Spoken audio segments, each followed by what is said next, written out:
Fala galera, um bom dia, boa tarde, boa noite, seja lá o horário que você esteja assistindo a este vídeo. Bom, vamos dar continuidade à leitura do livro A Justiça é uma Mulher Negra, de Lívia Santana Vaz e Kiara Ramos.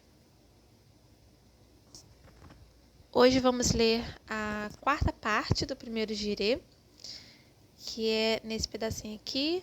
Começa no Nomeando Nossas Dores, Quebrando o Silêncio sobre o Feminicídio Negro.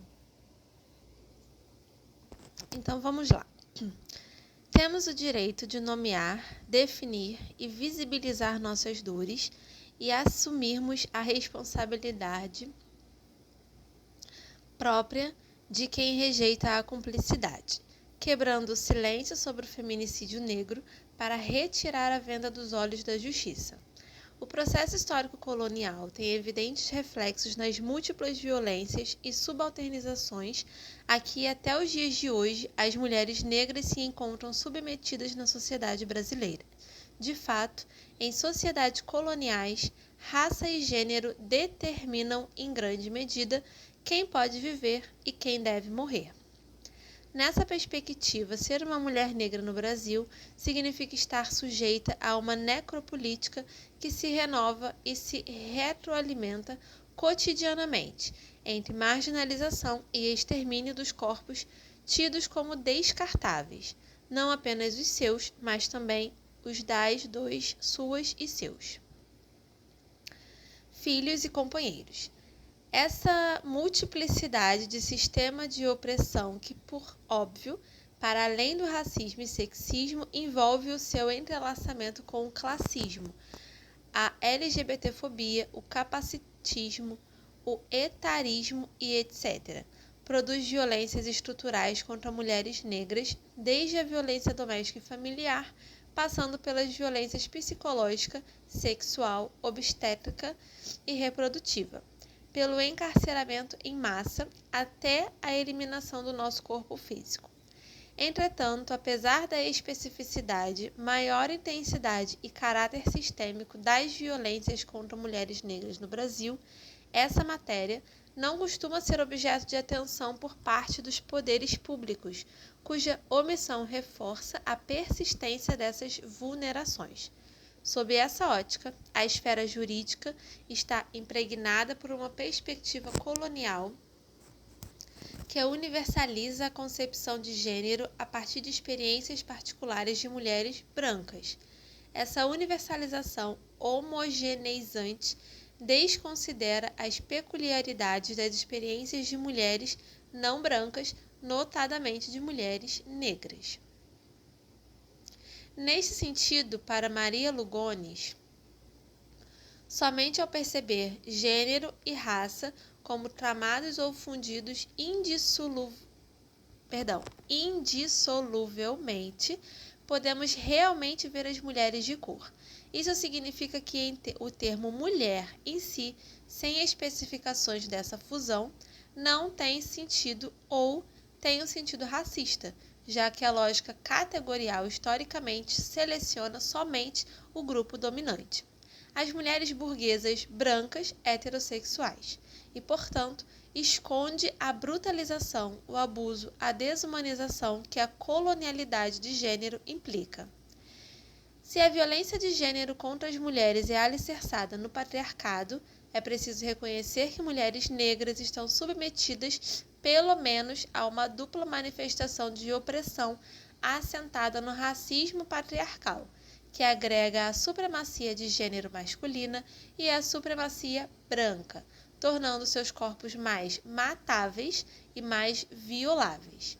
Nesse ponto, é relevante citar os relatórios do Mapa da Violência, um estudo de dimensão nacional produzido desde 1998, voltado para analisar a violência no Brasil, principalmente a violência letal, cujos resultados sempre apontaram altos índices de mortes masculinas em comparação a mortes femininas, inicialmente sem análise aprofundada da questão racial.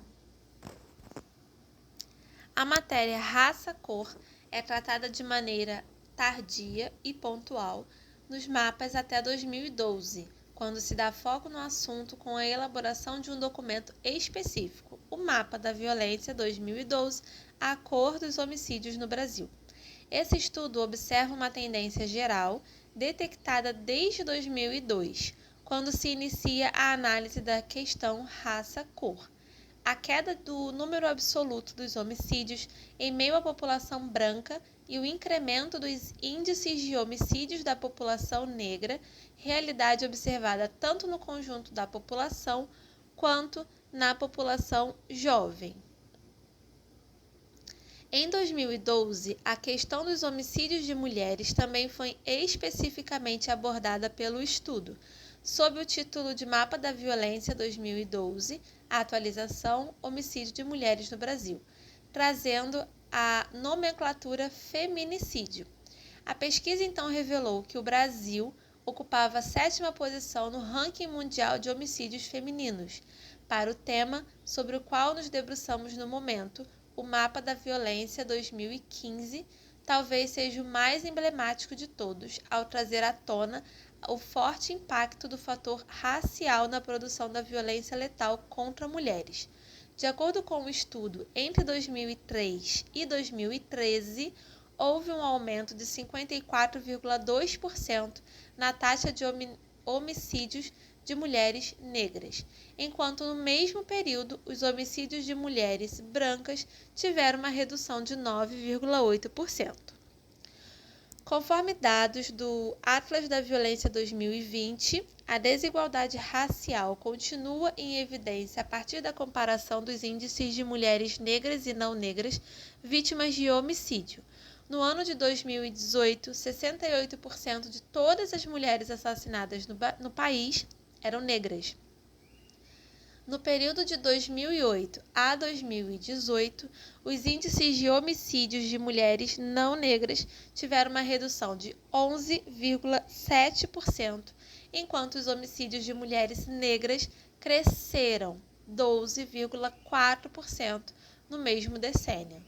No cenário mais atual, o Atlas da Violência 2021 apontou que em 2019, 66% das mulheres assassinadas no Brasil eram negras.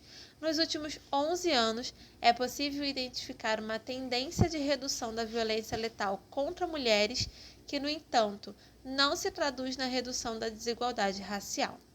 Em 2009 e 2019, houve um aumento de 2% no número total de mulheres negras vítimas de homicídio e uma redução de 26,9% no número total de mulheres não negras assassinadas no mesmo período.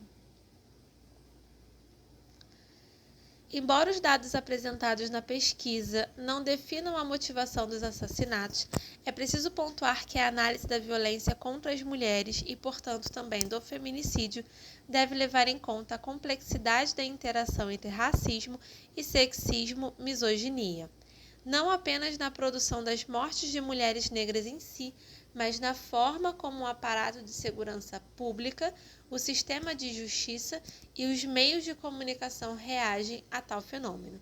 A violência contra mulheres negras precisa ser vista a partir de sua natureza pandêmica e sistêmica. Analisar cada caso como fato isolado impede que sejam adotadas medidas estruturais a partir de políticas públicas que tenham como fundamento não apenas a questão de gênero, mas também e de maneira interseccionada com elementos como classe, identidade de gênero e orientação sexual, a questão racial. Em seu artigo Feminicídios e as Mortes de Mulheres no Brasil, Vânia Pazinato critica a homogeneização dos assassinatos de mulheres numa só categoria, apontando a fragilidade do impacto político a ser alcançado, caso sejam desconsiderados o contexto do crime e as características das vítimas como raça, cor, idade e grupo socioocupacional. Um panfleto do Combat River Collective, uma coletiva de feministas negras estadunidenses, atuante entre 1974 e 1980, comprometida com a luta contra a opressão racial, sexual, heterossexual e de classe, escrito e difundido após uma série de assassinatos de mulheres negras ocorridos em Boston no ano de 1979, apresenta um significativo panorama sobre o tema, intitulado Seis Mulheres Negras Porque Elas Morreram. O folheto aponta concretamente a articulação entre racismo e sexismo, indicando estratégias de sobrevivência e de engajamento, também de homens da comunidade no enfrentamento à violência contra mulheres negras. O seguinte trecho merece destaque. Na comunidade negra, os assassinatos têm sido frequentemente discutidos somente como crimes raciais ou racistas. É verdade que a resposta da polícia e da mídia tem sido tipicamente racista. É verdade que as vítimas eram todas negras e que pessoas negras sempre foram alvos de violência racista nessa sociedade, mas elas eram também todas mulheres. Nossas irmãs morreram porque elas eram mulheres, tanto quanto certamente elas morreram porque elas eram negras. A visão interseccional apresentada no panfleto nos dá sinais desde a década de 1970 ou até mesmo desde o século XIX, se nos recordarmos do discurso de Sojourner Truth, da necessidade de atribuirmos nome a essa vertente da necropolítica. Rita Segato nos alerta para a potência transformadora da dimensão discursiva do direito e, mais especificamente, dos direitos humanos, na medida em que estes são indissociáveis da história do progressivo desenvolvimento da sensibilidade ética das pessoas. Nessa perspectiva, a vigência real das leis, ou dito de outro modo, sua causalidade normativa estaria na sua capacidade de causar impactos na prática, na vida cotidiana das pessoas. Daí, a importância da disputa narrativa capaz de evidenciar o sofrimento e as consequentes demandas por justiça de determinados sujeitos coletivos. É sobre o direito de nomear o sofrimento e, com isso, estabelecer o seu reconhecimento e significado social, tornando-o pauta emancipatória na construção de justiça. Também é sobre contestar a universalidade que não nos contempla e que segue neutra e indiferente diante da produção de nossas mortes. Por isso, aqui nós reivindicamos o direito de nomear o feminicídio negro, compreendido como categoria analítica e como fenômeno social que abrange violências físicas, existenciais e simbólicas, de natureza sistêmica e historicamente estabelecidas, e que atinge mulheres negras porque são mulheres e porque são negras, com efeito a partir de uma concepção não restritiva de necropolítica, entende-se que o feminicídio negro abarca uma série de violências que envolvem não apenas o extermínio do corpo físico, num sentido biológico de produção da morte, ápice desse fenômeno, mas também as outras tantas mortes simbólicas que são impostas a mulheres negras, os diversos mecanismos que interrompem e obstaculizam nossas potencialidades, que promovem fraturas em nossas identidades. Note-se que não se trata de uma visão restrita à seara criminal, de um pleito por tipificação penal específica, mas de uma discussão de direitos humanos muito mais ampla que evidencia a especificidade desse fenômeno social, intrinsecamente relacionado ao racismo patriarcal e à imprescindibilidade de ações concretas para barrar sua perpetuidade, a partir do rompimento do silêncio sobre sua existência. Algumas características podem ser apontadas como inerentes a esse complexo fenômeno. Primeiramente, pontuamos a naturalização ou normalização dos efeitos do feminicídio negro, nas suas mais diversas dimensões. Isso significa que é tratado como resultado espontâneo, aceitável, esperado ou até mesmo merecido e não reproduzido sistematicamente por uma engrenagem projetada para esses fins. Assim, naturaliza-se a contagem de corpos negros femininos, Normalizam-se e até mesmo se normatizam as ausências desses mesmos corpos em espaços de poder e decisão. Mantém-se as mulheres negras aprisionadas na base da pirâmide socio-racial como lugar comum. Essa naturalização está intimamente ligada à construção de silêncios e silenciamentos. Dizemos construção porque não são consequências apenas de meras omissões, mas também de apagamentos ativamente produzidos. Há um pacto de silêncio sobre o feminicídio negro que naturaliza sua continuidade e potencializa seus resultados. Desconsiderar a raça-cor dessas mulheres, homogeneizando-as a partir de uma universalidade que parte de experiências particulares de mulheres brancas, é silenciar sobre como racismo e sexismo aglutinam e intensificam violências contra mulheres negras. Esse silêncio impera também no sistema de justiça. Note-se que a Lei Maria da Penha, que cria mecanismos para coibir e prevenir a violência doméstica e familiar contra a mulher, entrou em vigor em 2006, tendo contribuído para a mitigação das diversas formas de violência contra as mulheres. É preciso, no entanto, discutir por que a legislação, os aparatos de segurança pública e o sistema de justiça não conseguem proteger as mulheres negras da mesma maneira que protegem as mulheres brancas, ainda que a proteção destas também esteja aquém da necessidade. A esse silêncio se soma o silenciamento de mulheres negras. Mulheres negras não são escutadas, não estão autorizadas a falar, a ser sujeitas na construção do seu próprio destino e dos rumos da sociedade em que vivem. Quando falamos e fazemos com que nossas vozes sejam escutadas, nós nos colocamos como protagonistas perante uma sociedade estruturada para descartar nossos corpos, saberes e ações.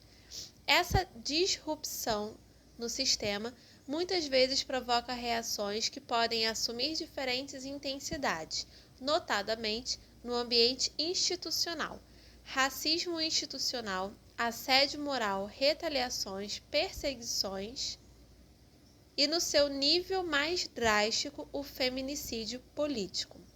Nesse contexto, a violência política contra mulheres negras tem se tornado uma tônica na sociedade brasileira, construída de modo a manter o poder sempre nas mãos de homens brancos. De fato, a ocupação de cargos políticos por mulheres negras, em especial mulheres negras transexuais e travestis, tem gerado reações explícitas de ódio, consubstanciadas principalmente por meio de ataques e ameaças. Embora a violência política não seja um fenômeno recente no Brasil, nos últimos anos tem se manifestado de maneira mais explícita, notadamente desde 2018, com o assassinato da vereadora Marielle Franco, no Rio de Janeiro. Marielle Franco morreu por ser mulher, negra, lésbica e cria da maré, como ela mesma costumava dizer, e por ter ousado ocupar um espaço que a sociedade e o Estado brasileiros ainda acreditam que não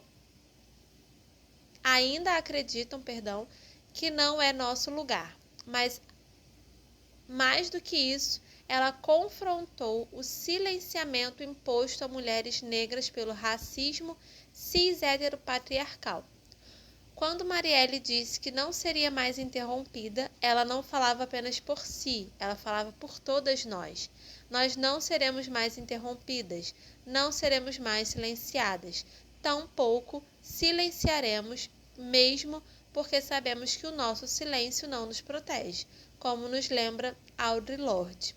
Por isso, Lorde nos convoca a transformar o silêncio em linguagem e ação, apesar do medo que envolve essa transição cercada de tantos perigos.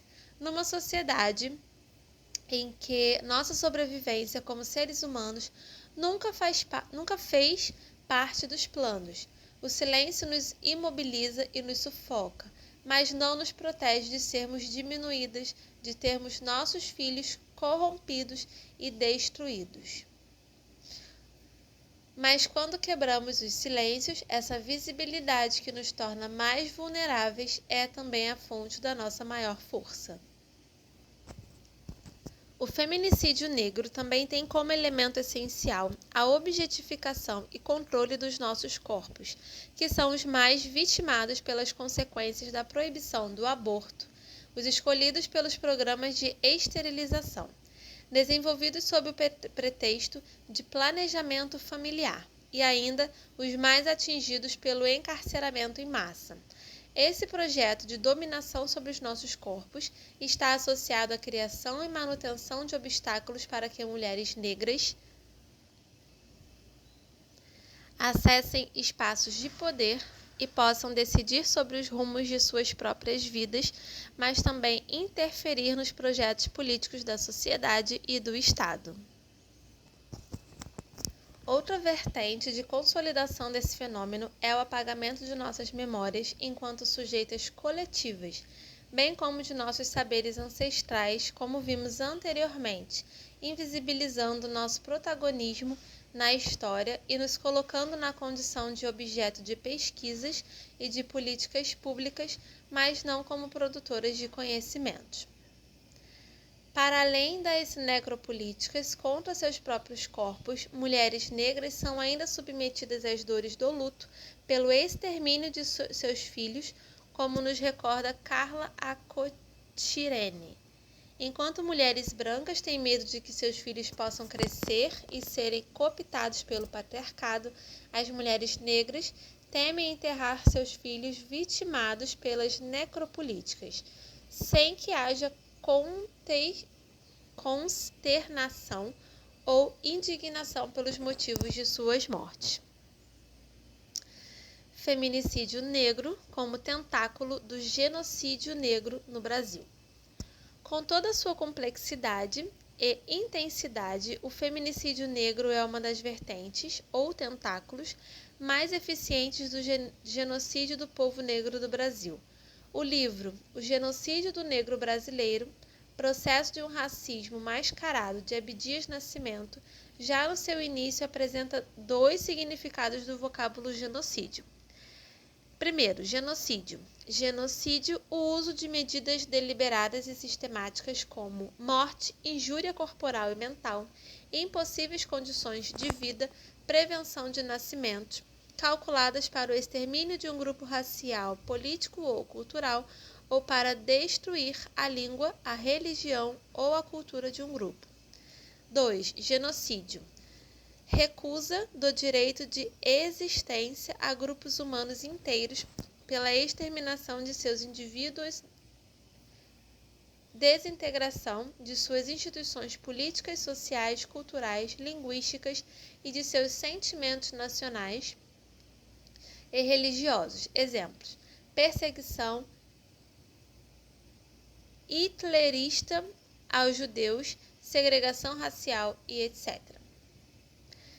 Na obra, Abdias Nascimento revela como o racismo mascarado sob o mito da democracia racial engendrou estratégias de promoção do genocídio do povo negro brasileiro, apontando especificamente o branqueamento da raça e o embranquecimento cultural. A sofisticada espécie do racismo à brasileira configura-se, na verdade, como um projeto que tem como objetivo o desaparecimento inapelável do descendente africano, tanto fisicamente quanto espiritualmente, através do malicioso processo de embranquecer a pele negra e a cultura do negro. O projeto eugênico de aperfeiçoamento racial da população contou com a adesão de cientistas brasileiros das mais diversas áreas de conhecimento, fortemente influenciados pelas teorias raciais da Europa e dos Estados Unidos. No fim do século XIX, o psiquiatra baiano Nina Rodrigues destacou-se por seu pioneirismo nos estudos científicos sobre os africanos no Brasil, concluindo que, para a ciência, a inferioridade da raça negra era um fenômeno de ordem puramente natural. Se, como afirmava, a raça negra no Brasil há de constituir sempre um dos fatores da nossa inferioridade como povo, Era preciso que o país determinasse o quanto de inferioridade lhe advinha, da dificuldade de civilizar-se por parte da população negra que possui e se de todo fica essa inferioridade compensada pelo mestiçamento. A miscigenação, mecanismo de embranquecimento fundado na exploração sexual da mulher negra, seria então a solução para o clareamento e purificação racial do Brasil, com a extinção gradual da mancha negra degenerativa de sua população. Esse intento genocida higienista ficou evidenciado no primeiro Congresso Internacional das Raças, realizado entre os dias 26 a 29 de julho de 1911, em Londres, quando João Batista de Lacerda, médico e então diretor do Museu Nacional do Rio de Janeiro, representou o país apresentando teses sobre os mestiços do Brasil. Segundo a proposição, a miscigenação possibilitaria o branqueamento da população com o desaparecimento dos negros e mestiços, o que representava uma solução para a sociedade brasileira. A previsão do representante brasileiro era de que, como decorrência desse processo de redução étnica, em um século, os mestiços desapareceriam do Brasil, o que coincidiria com a extinção paralela da raça negra em meio à população brasileira. Não se tratava de uma defesa meramente retórica, já que a política imigratória brasileira do pós-abolição harmonizava-se com este esquema eugenista, de um lado criando obstáculos para o ingresso de africanos e asiáticos no país, de outro, estimulando a entrada de imigrantes europeus no Brasil. O plano genocida de extermínio e controle de corpos negros, para além da política do embranquecimento, pautou-se também na criminalização do povo negro, estratégias que não se limitaram ao discurso político, tendo sido formalizadas na própria ordem jurídica, conforme abordaremos no próximo Girê.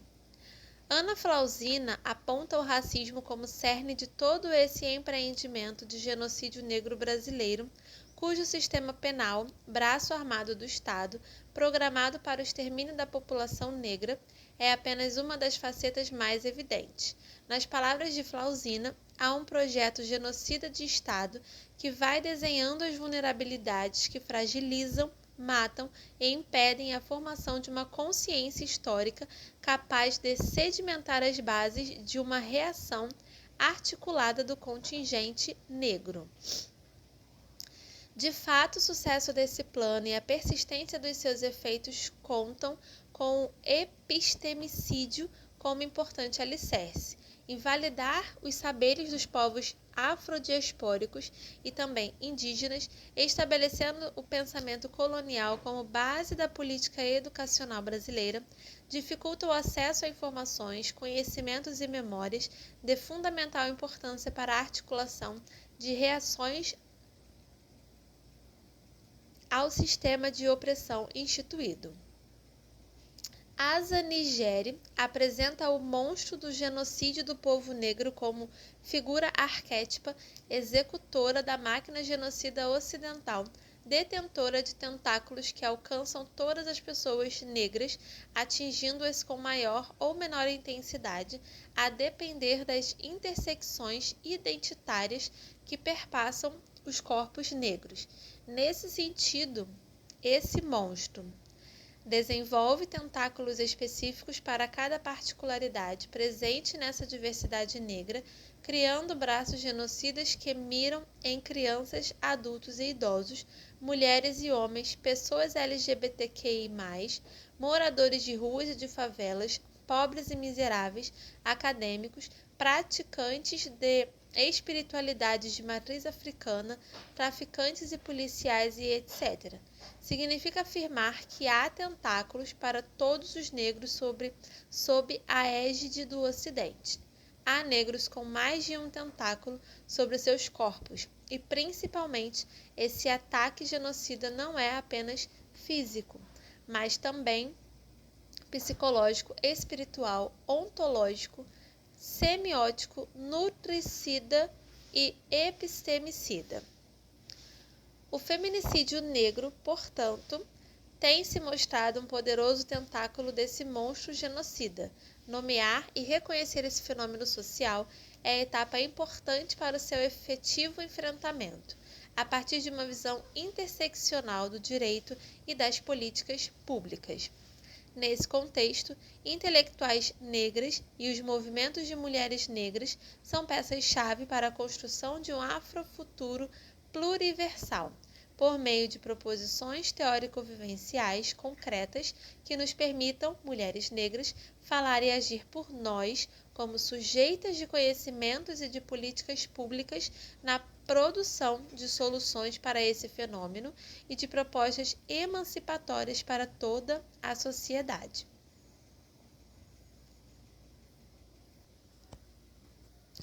Os movimentos de mulheres negras e a pedagogia da encruzilhada.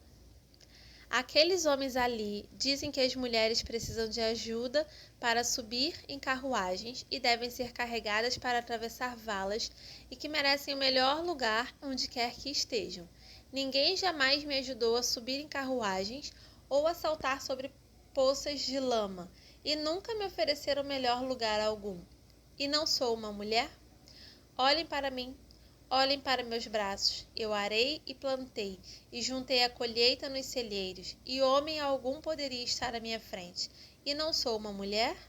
Eu poderia trabalhar tanto e comer tanto quanto qualquer homem, desde que eu tivesse oportunidade para isso, e suportar o açoite também. E não sou uma mulher? Eu pari 13 filhos, e vi a maioria deles ser vendida para a escravidão. E quando eu clamei com a minha dor de mãe, ninguém, a não ser Jesus, me ouviu. E não sou uma mulher?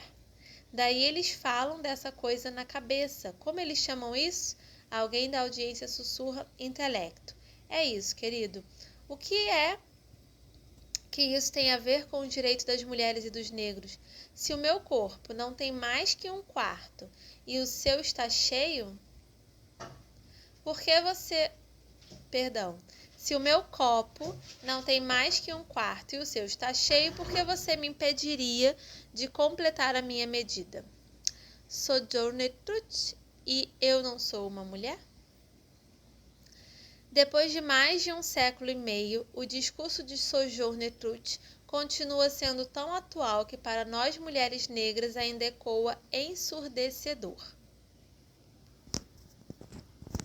O questionamento trazido por ela explicita que o padrão de beleza, feminilidade e fragilidade atribuído às mulheres brancas não é igualmente atribuído às mulheres negras, que, objetificadas, são passíveis das mais diversas formas, violências e violações de seus direitos. Apesar de, nas últimas décadas, tantas vozes de intelectuais negras, a exemplo Lélia Gonzalez, Luísa Bairros, Beatriz Nascimento, Sueli Carneiro, para citarmos algumas de tantas referências brasileiras, terem se levantado para evidenciar que, sem luta antirracista, nenhum movimento de mulheres pode se considerar efetivamente emancipatório. Ao que parece, não estamos sendo realmente escutadas. Ou, se nos escutam, não há ainda uma mudança efetiva de postura que seja capaz de abalar as estruturas do racismo patriarcal. Com efeito, quando as mulheres negras erguem a voz para denunciar racismo e sexismo como formas entrecruzadas de opressão que condicionam suas vidas, ainda hoje, parte das feministas brancas e dos ativistas negros não consegue se aliar às lutas dos movimentos de mulheres negras para além do mero discurso. Detentoras de privilégio racial, as mulheres brancas nem sempre se mostram capazes de desenvolver empatia, para além das questões de gênero, em relação às mulheres negras, reproduzindo desse modo a opressão de raça. De modo semelhante, embora se alinhem as mulheres negras na luta pela igualdade racial, os homens negros não deixam de repetir padrões sexistas e machistas, reproduzindo violências de gênero contra as mulheres negras. Esses fenômenos revelam que, ao se assumir oprimido, um grupo não se livra necessariamente de ser opressor.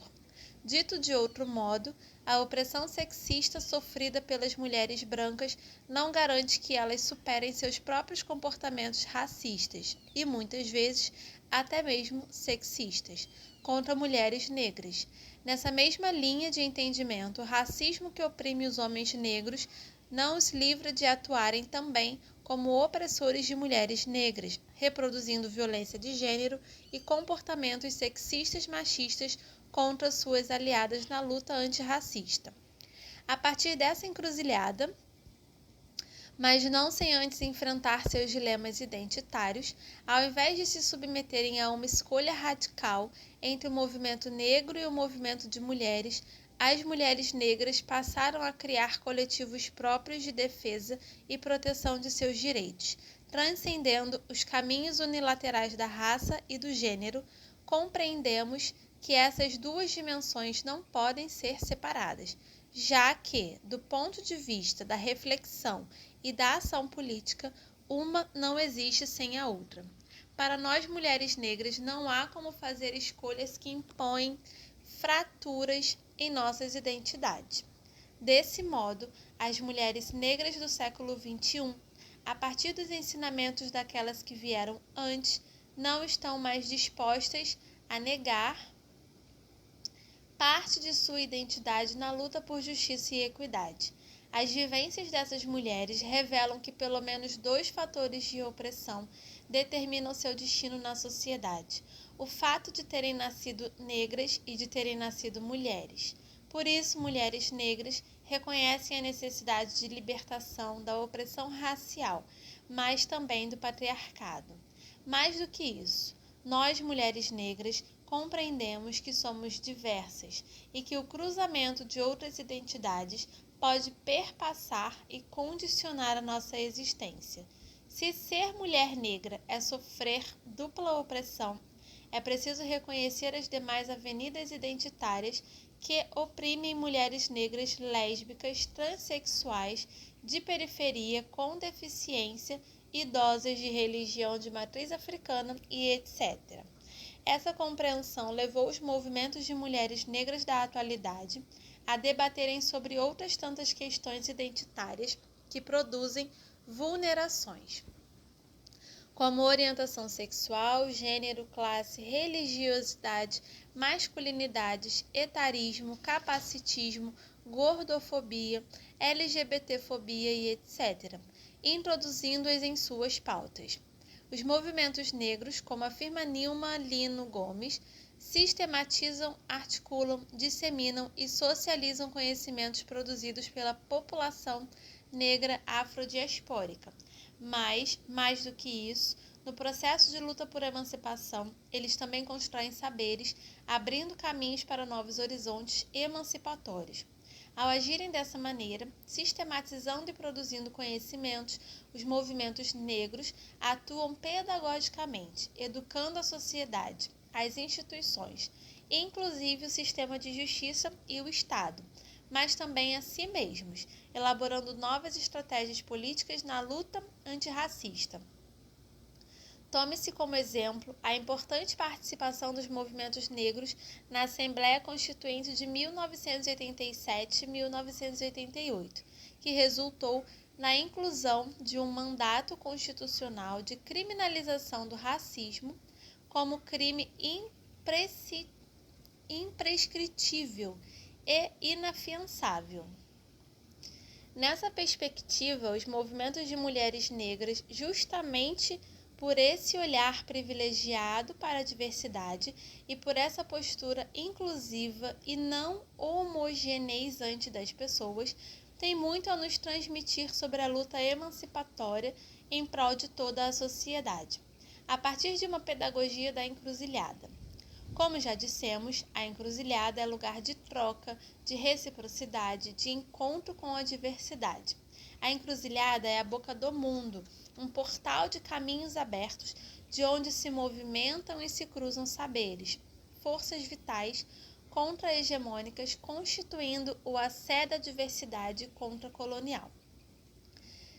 Apesar da pedagogia que produzimos por meio da nossa presença nos espaços e das nossas lutas por emancipação pluriversal, é preciso evidenciar que nessa encruzilhada interseccional não é responsabilidade das mulheres negras educar mulheres brancas e homens negros para o enfrentamento ao racismo e ao sexismo. Enquanto mulheres brancas e homens negros não assumirem sua responsabilidade na desconstrução de seus comportamentos opressores, muito dificilmente avançaremos no discurso para a prática. Ainda ouvimos de mulheres brancas, com certa constância, a justificativa de que não abordam a questão do racismo em suas falas, pesquisas e ações institucionais por não terem lugar de fala e propriedade para tratar do tema.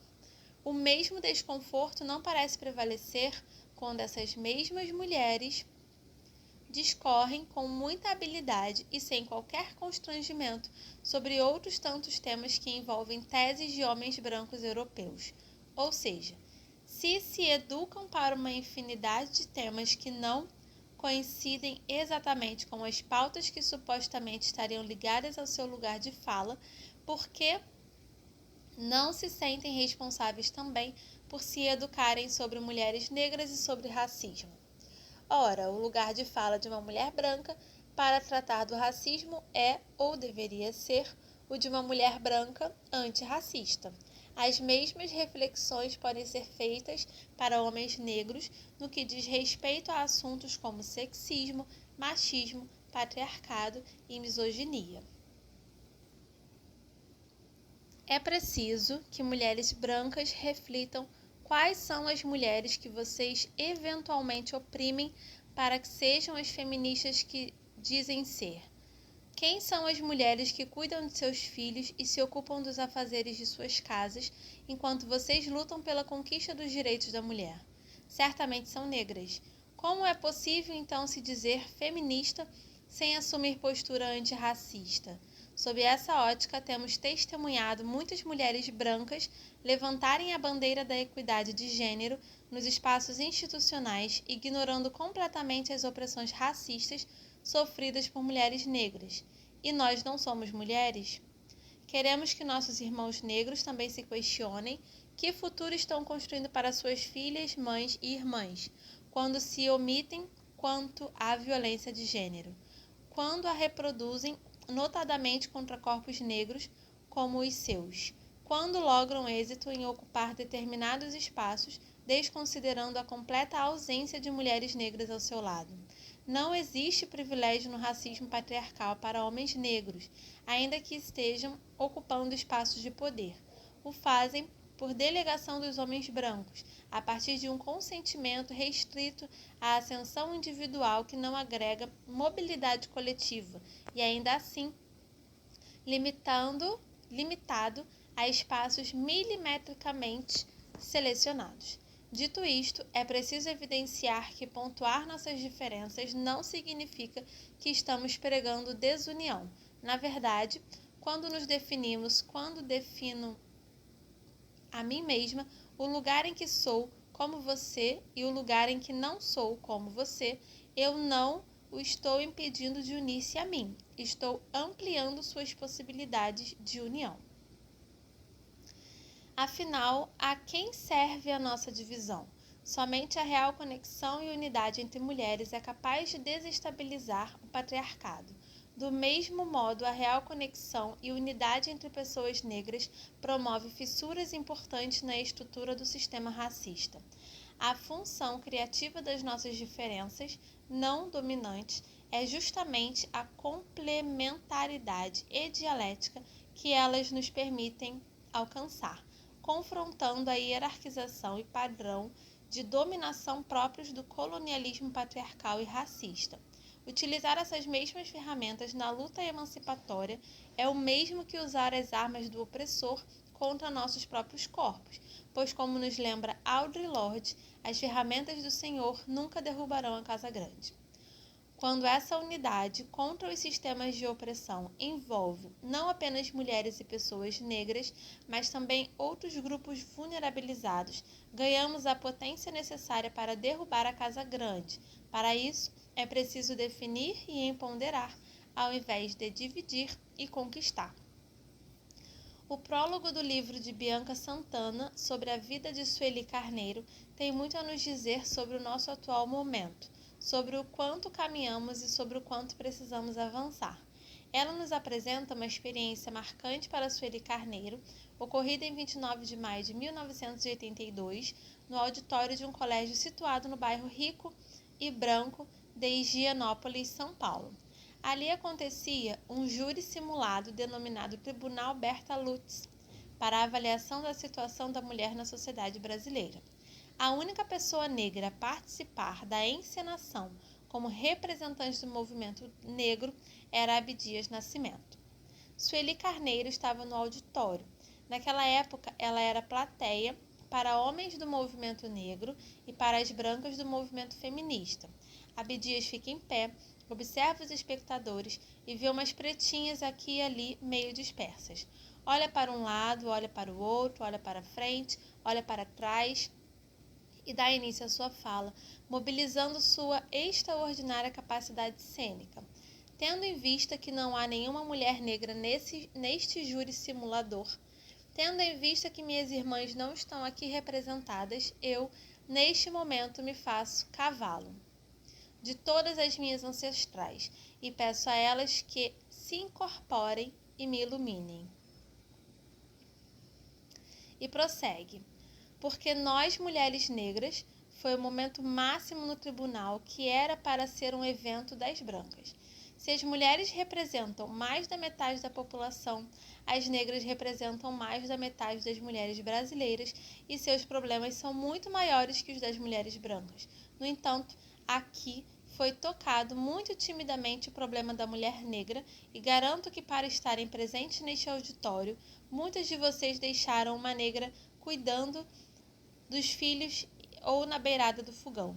Ao final do julgamento, Sueli Carneiro beijou a mão de Abdias Nascimento e agradeceu suas palavras, que expressaram tudo que ela ainda não tinha condições de elaborar.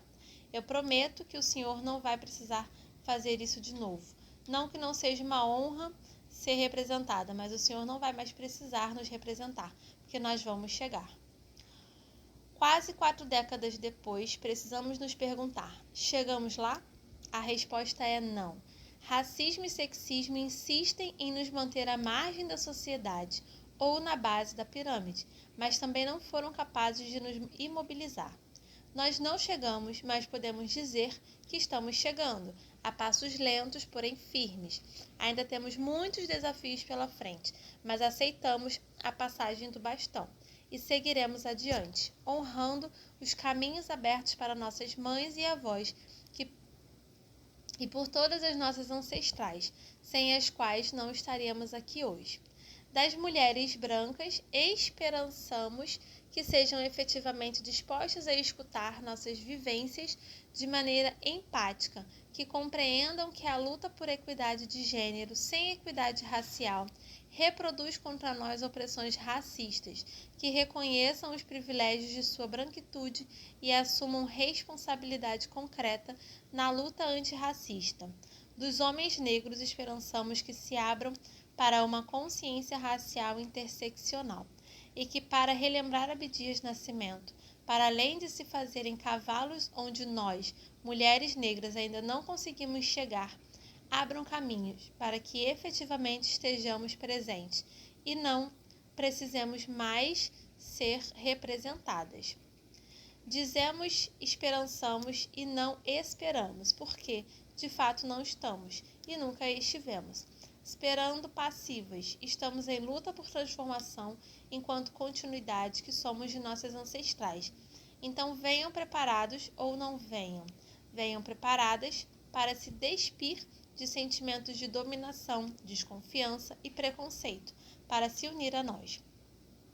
Em unidade e sem disputas por protagonismos egóicos, na luta por uma justiça pluriversal.